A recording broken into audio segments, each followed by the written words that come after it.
What is up, everybody? Welcome back to the Eclectic Beard. Now, this video is going to be so I had a podcast I was doing. I did about, I want to say I did like 4 episodes of it.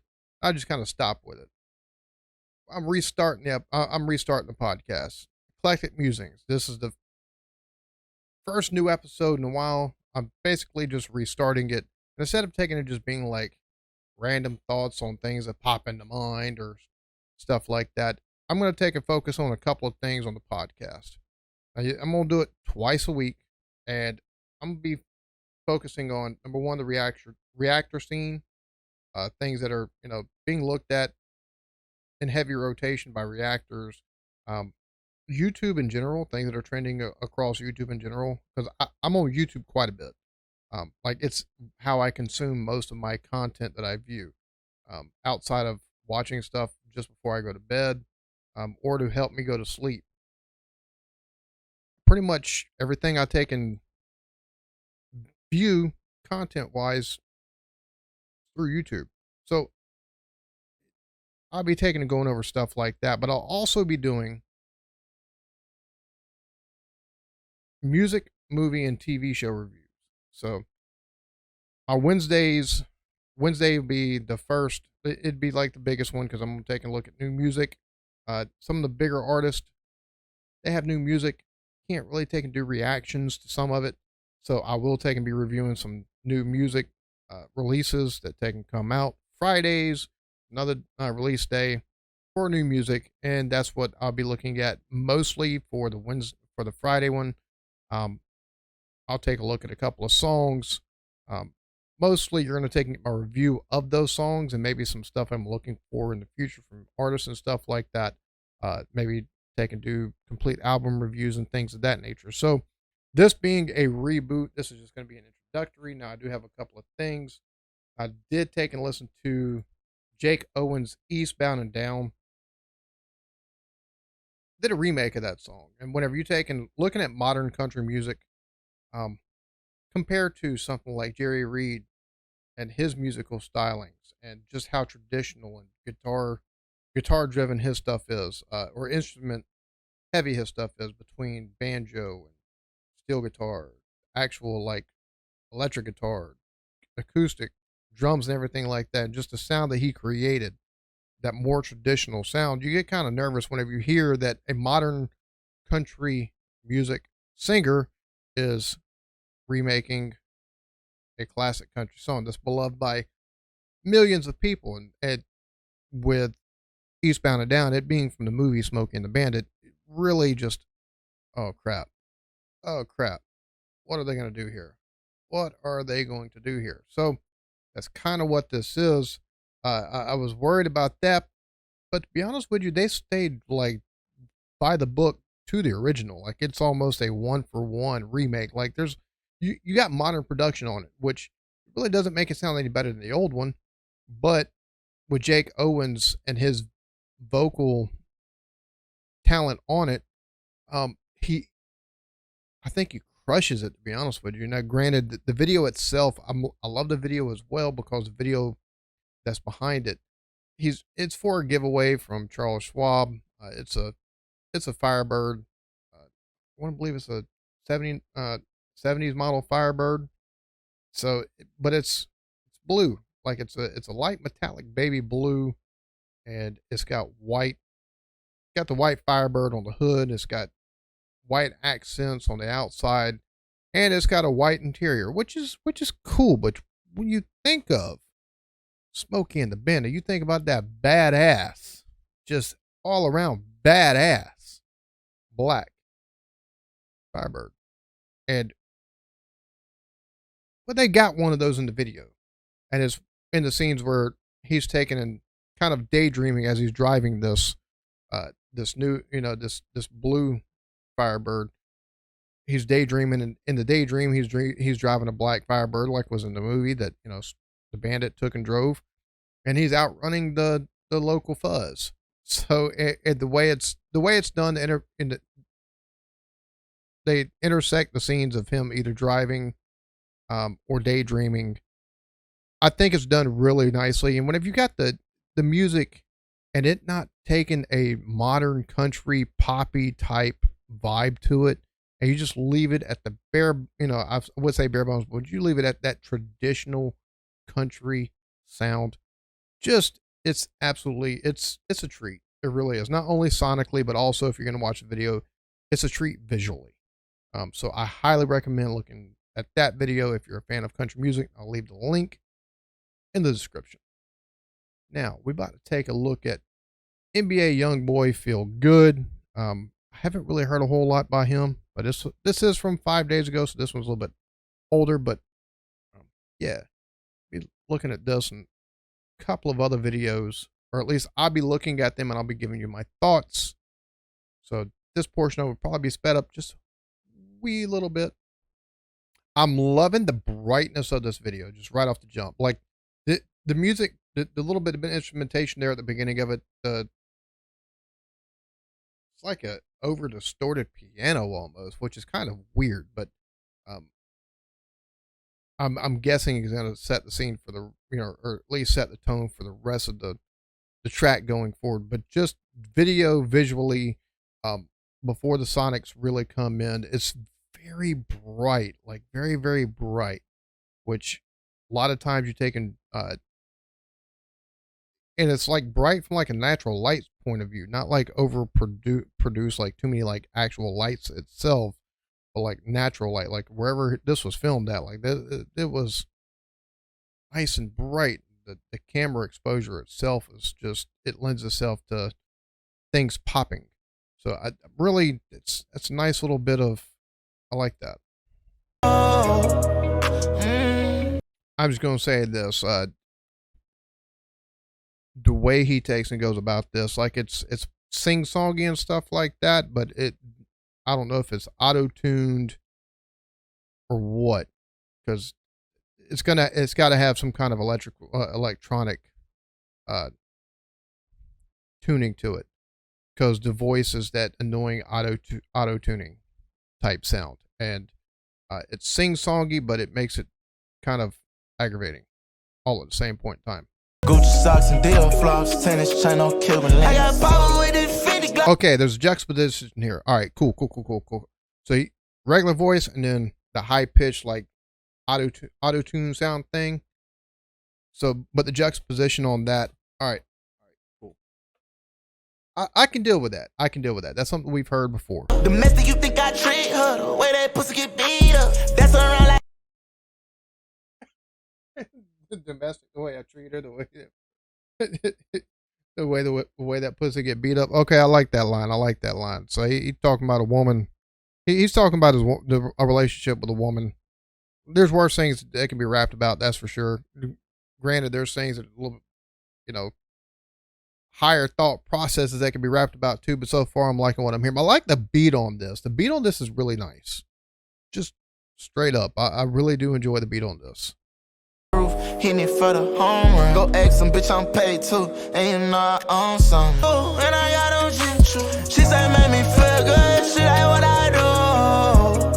I'm gonna be honest with you. It's not often you take and hear a rap song talking about treating a woman really, really well. Like oftentimes they can be viewed as basically pieces of property. This ain't that whatsoever. So I'm really digging not only just the overall tone of it and the way he's talking about the way he's treating his woman, the way he treats the woman and stuff like that. Granted, you got some of the sex talking there, but just the overall way he's talking about taking and treating his woman. Also, of course, you got some money involved in there with the way he takes and, it's almost part of it's almost like product placement, like for real. But it's not done in such an egregious way to take and make it be like the focus of the song itself. It's the relationship aspect and the grander things, and that's and the correlation between that and the relationship. So like it's really, that's kind of, I don't hear that much often, which I may need to take and get into more of the modern rap, but still I'm enjoying this. Really am. I like that. Number one, I like the beat. It got a lot of the like a lot of that type, but the beat on it, the bass isn't like overdone. Like it's not overly bassy. Like nothing competes with com- competes within as far as instrumentation. A lot of times you can get that either you get way too much bass and not enough of the 808s and stuff, or not enough of the like hi hats or the the highs, not enough in the mids. Everything in this works really well in conjunction, and then you take and add in the lyrical content that's contained within it. There's a lot of product placement type stuff in it, but there's all but also the relationship aspect as far as I guess is the girl at the moment or the way he treats girls in general whenever he's with them. Like it's really almost like putting them not so much on a pedestal, but treating them good enough they want to come back. Like make makes him feel makes women basically feel like queens. He's a Mac. Don't no don't get it twisted. Like he's gonna do his thing, but the women like he treats them well. So it's not about it's not calling girls bitches, hoes, and stuff like that. Like you hear it like was a big thing back, especially in the '90s. Money, bitches, hoes. That seemed to be half the freaking songs, or at least I say '90s, early 2000s, mid 2000s, and a lot of the rap that was mainstream at the time. That's what you got. I didn't get that vibe or sense at all from this song. I really enjoyed this. Even with just might take a look at more of NBA Youngboy. So yeah, I definitely enjoyed that. Definitely enjoyed that. All right, so now I'm gonna take a look at DNCE. Now you got Joe Jonas as singer in this. His side project outside of the Jonas Brothers. Really upbeat, like high tempo stuff that that you heard from a lot of first album. So this being a new song got me good. I'm really hoping for the same type of vibe. This one probably won't get any of the music off of this. NBA Youngboy, you're probably taking get some of the music parts off that, along with the reaction slash review off of it. This I've yet to see a reaction to it, so that tells me that right there tells me because when was this? When was this put out? July 8th. So it's still early in the day, but normally stuff like this, you know, those bands like this, if you take and they put out music, if they're safe for reaction, you'll see a reaction to it 15, 20 minutes after it's been put out. So you'll probably get more of, you'll take and get sped up portions of me talking about different parts of it. Maybe a small little clip, but I doubt it. Small little clip here or there leading up to actual talking about the song, but I highly doubt it just because I'd probably take and get it blocked as well. So probably take and just get the review. You can deal with that. Cool beans. If not, I understand. Let's get into it. Okay, all already got kind of yeah. And be honest with you, just to start off this, the way like the way that starts off, it already sounds like something we've already heard from them. I'm sorry, I like catchy stuff. I really do. I like stuff to get you either really hype or just get you, feeling a little bit bouncy and good and everything like that.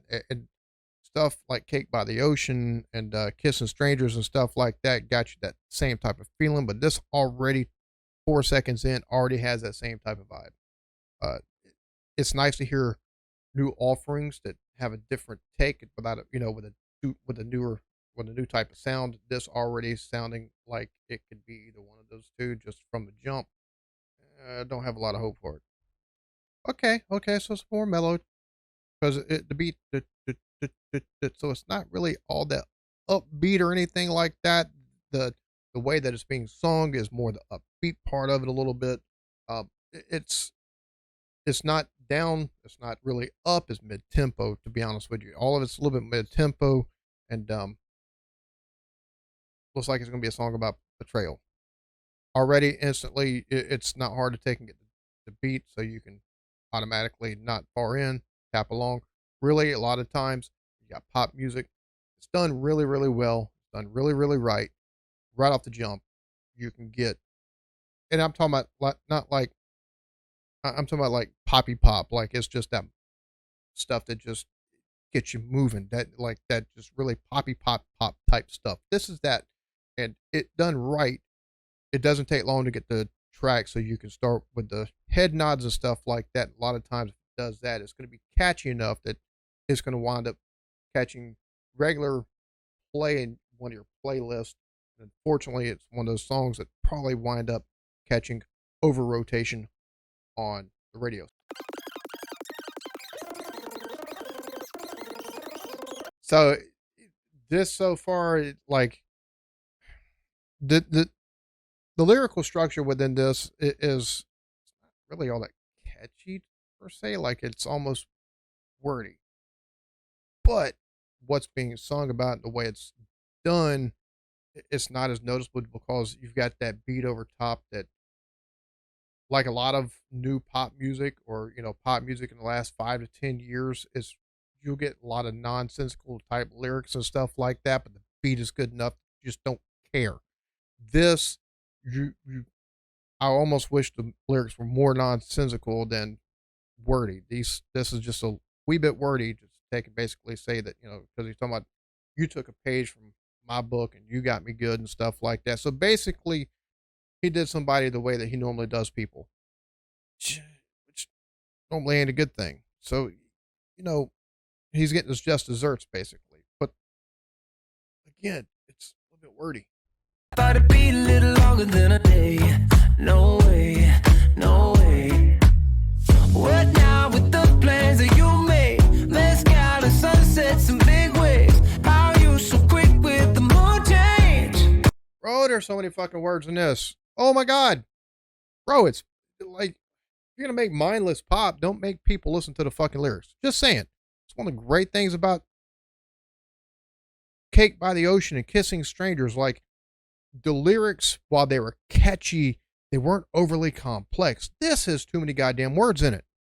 So that's, if you're going to make a mid-tempo song, you can't take and have it to where you got to overly, like, there's some of these, in my opinion, this is too wordy. Guess that's the price that I pay for falling so hard for you in less than a day. I love the beat in this. I absolutely love the beat. It's such a vibe beat. The first and second verse are a little bit too wordy, taken, in my opinion, for the type of song that they're creating. It kind of kills the vibiness to it.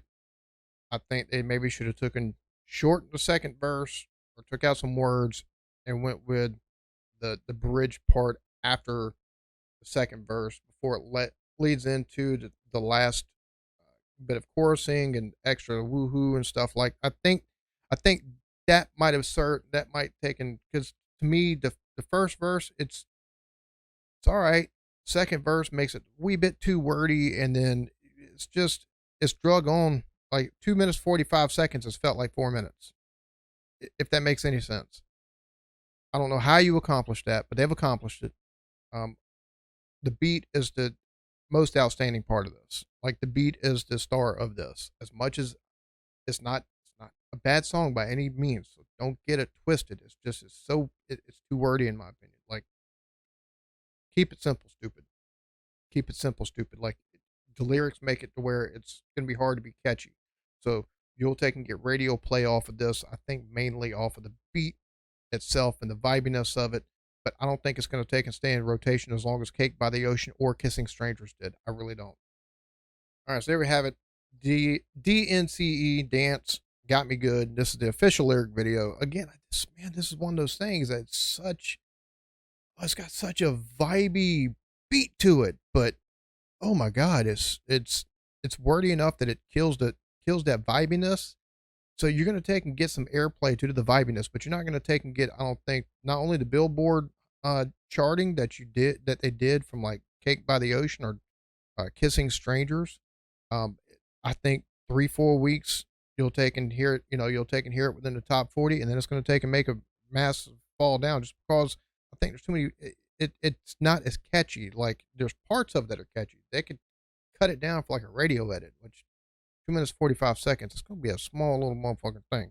Just saying though. But second verse should have been shorter. Should have took out some of the reworded it maybe to make it a little bit more catchy. They can go along with the vibiness and just how easy it is to take and not along with the beat itself. Man, this could have been so much better. So very disappointed in this song. Very disappointed. Granted, it's not a bad song, but God, it could be so much. All right, so this next song, the 1975 part of the band, I don't think I've ever heard anything by the 1975 before. At least not to my knowledge. But it's on the trending and it's on the new, and that's what we're here for. And Eclectic Beard, very eclectic taste in music, Eclectic Musings Podcast. So yeah, it's very eclectic here. So I'm gonna take a look at this, and if it's I'm not mistaken, they've got like not mistaken, the 1975 or I want to think I've seen them in like the punk or like rockish type genre is what they've been classified as. If I'm not mistaken, I could be wrong. Could be something completely different. Anyways, we're about to find out. She was part of the Air Force, I was part of the band. I always used to burst into my hand. And mama. Very folksy and artsy vibe to this. Right off the jump. Dude, way before the what? Parents way before the pain, penance, and verbal repentance. And my cancellation. I'm just going to say this, just the visuals on this, it's all black and white. It's got kind of an older folksy type sound. You can hear the modern production on it. Like it's kind of a juxtaposition between the two, because it does have a modernness to it, but it's, I don't know, it's between that and his voice. It's kind of a, I don't know. I got to hear more of this. I need to hear more of this. Like it's throwing me for a loop so far, but that black and white, like old time look with the sound kind of fitting, to be honest with you. Ooh, I'm loving the violins. Now, so far the song is about a relationship with somebody he's part of the band, she's part of the Air Force, and back in his younger days. So that's so far what the gist of the song is that I'm hearing. But I love those violins that they can come in. Very beautiful, melodic, but also kind of almost, I want to say, haunting at the same time. Not really, but it lends a credence, not so much credence, but it lends a sound to it that's very, I think that the violin part, like the way it comes in, the sound, it'll make you want to hear the song more. Like, I think the inclusion of this is genius. My imagination. So many cringes and heroin binges. I was coming off the hinges, living on the fringes of. Oh, dude. So, second verse, time I fall in love with a boy, and taking it just youth, basically, talking about heroin binges and coming off his hinges, and just the way things can kind of spiral in your youth whenever you're young and you don't know better on things. And but so far to me, the star of this song is those violins, because now they're taking and starting to build to not so much crescendo, but the sound that they're taking and making is very, yes, now they're getting to be kind of odd but haunting at the same time, beautiful, and just it really sets he's went into darker lyrical content, and the violins are definitely given a darker sound. So really just the way it's taken and layered to take and give that type of sound, take and go to lyrical content, darker and darker. Really like the way they've done this. Again, I think the inclusion of those are genius. Writing about their ejaculations. I like my man like I like my coffee, full of soy milk and so sweet it won't offend anybody. Wow.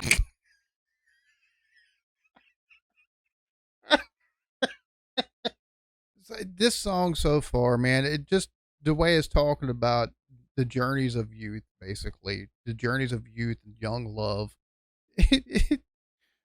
But the line that he just took and did right there, I like my men like I like my coffee, full of soy milk, sweet and unoffensive. Like that's a hilarious line, I've got to say. I've never heard that put that way. That's funny.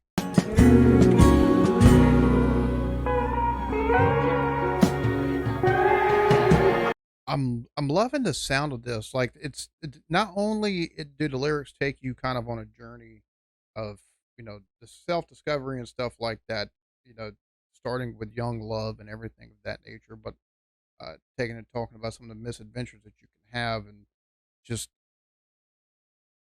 the musical journey through this as well, kind of the way they've taken and done this. Like, it's everything is not only is the lyrical stuff talking and taking and telling a story, but so is the music itself, so is the instrumentation itself. It's kind of it's really good. It's really good the way this is done. I really like this.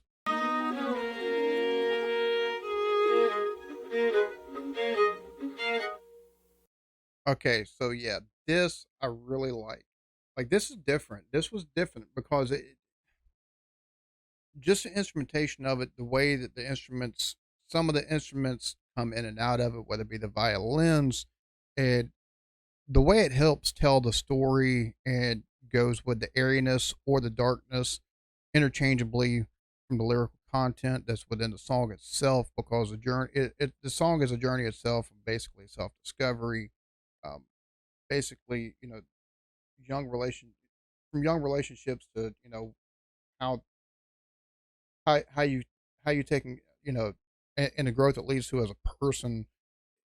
And musically, sonically, it follows the same type of route, and really the way they took and did it, especially once, the way the violin sounded in that second verse, and took and come to like really, it started out just beautiful and kind of almost not so much haunting, but it made the sound in that first and the first, basically, I don't know if you'd call it a chorus, but or bridge or whatever between the first and second verse, but the way that the violins took and come in, and the way that they actually sounded juxtaposed against his singing, made you it's one of those things that, now that I've heard this and just that specific part right there, like if I had stopped it right there, I'd want to take and come back to this song. And it's you don't you don't all the time take and hear bands able to take and do that with the music.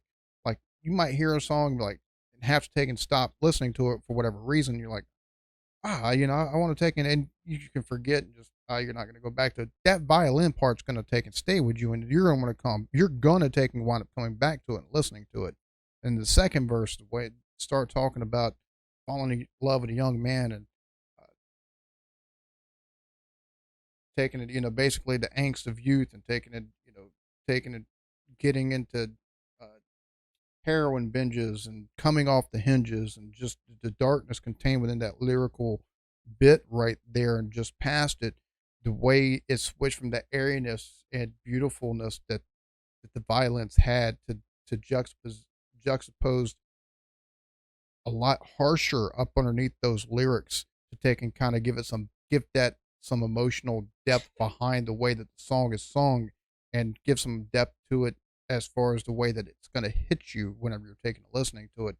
Just kind of buttresses it perfectly. And the way just the band itself, not the band, but the way the music itself takes and goes perfectly in line with the lyrical content within the song. Like, this is a really well put together song, whether it be the lyrical content or the way that it's perfectly married together, and you don't all the time take and see that. So really enjoyed that. I'm gonna take a look at more of them on my regular channel, um, depending on how well they are with reactions. So yeah, I really enjoyed this song. And we're gonna finish this podcast episode off with one final song, Fivio Foreign, featuring the kid Laroi, however you say his name, Paris to Tokyo. Again, whatever I can take and get in here to actually, you can hear parts of the music outside of my review. That's what you'll take and get. So yeah, let's go ahead and get into it.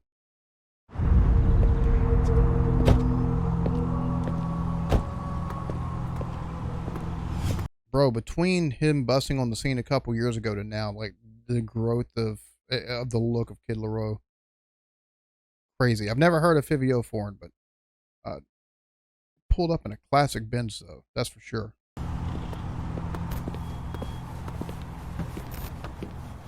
Here we come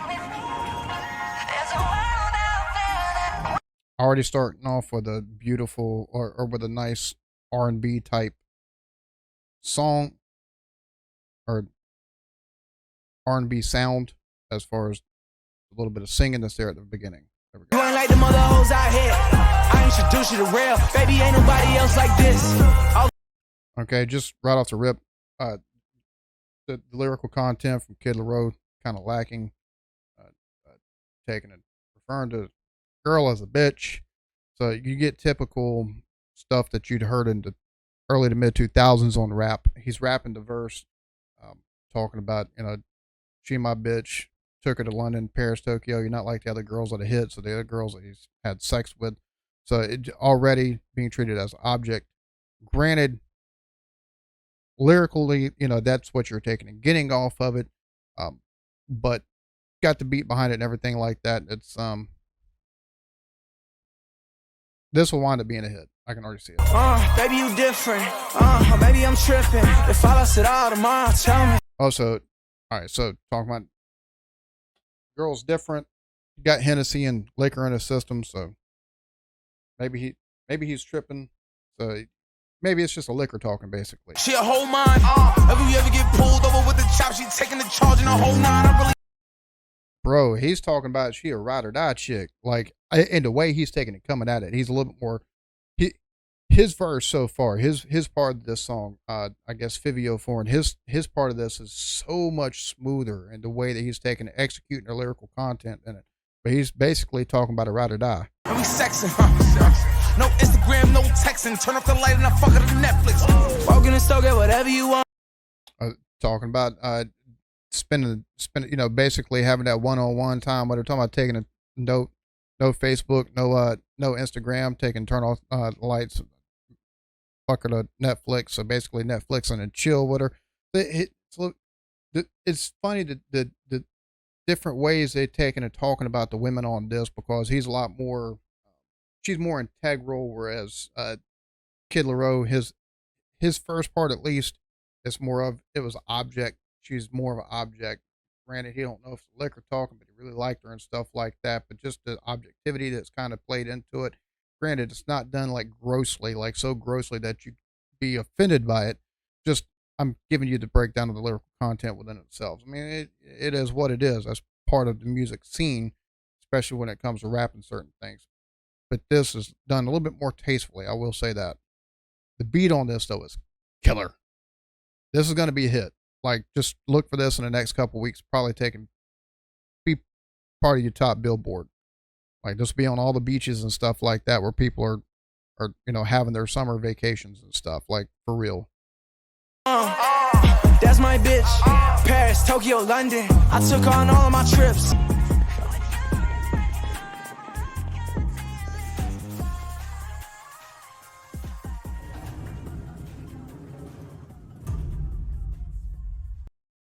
All right, so there we have it. Fivio foreign, the Kid Laroi, Paris of Tokyo. Now, this song is going to be a massive hit. I have a feeling it's going to blow up. Like, this song is 8 hours old on YouTube, and it already has, well, it's only got 138,000 views. Never heard of Fivio foreign, but with 788,000 subscribers, put Kid Laroi on it. He's hot. Doesn't matter what he's done. He's hot. His stuff has been hits. I have a feeling, give it a week or two, this is going to be blasting off, basically. Really, I like the beat on this is killer. The beat on this is killer. The lyrical content, as far as what they're talking about, like, you could go a lot worse. Like, it's definitely, you can get your head nodded to it. Granted, in my opinion, this is the weakest type verse I've heard from the Kid Laroi. Like, that was pretty. It wasn't bad by any means. It wasn't horrible. It wasn't bad or anything like that. But it wasn't. But it wasn't as solid as what he normally comes on stuff. So that's, for me, that's kind of the part that Fivio foreign, dude, smooth delivery. Just the wordplay that's within it. The way he's talking about she's his ride or die chick, basically, and the way they interact and everything, as far as, and the way she'll take the charges for him if need be, sexing to Netflix and it's a lot more. I don't know. It's a lot. It sounds a lot better the way he brings it across, the way that Kid Laroi does in his verse. But overall, it's, even with the objectivity kind of in the Kid Laroi's, it's not done in such a gross manner that it makes it offensive, very easy to take and listen to. Still, just that's the way I broke it down. Whatever. But I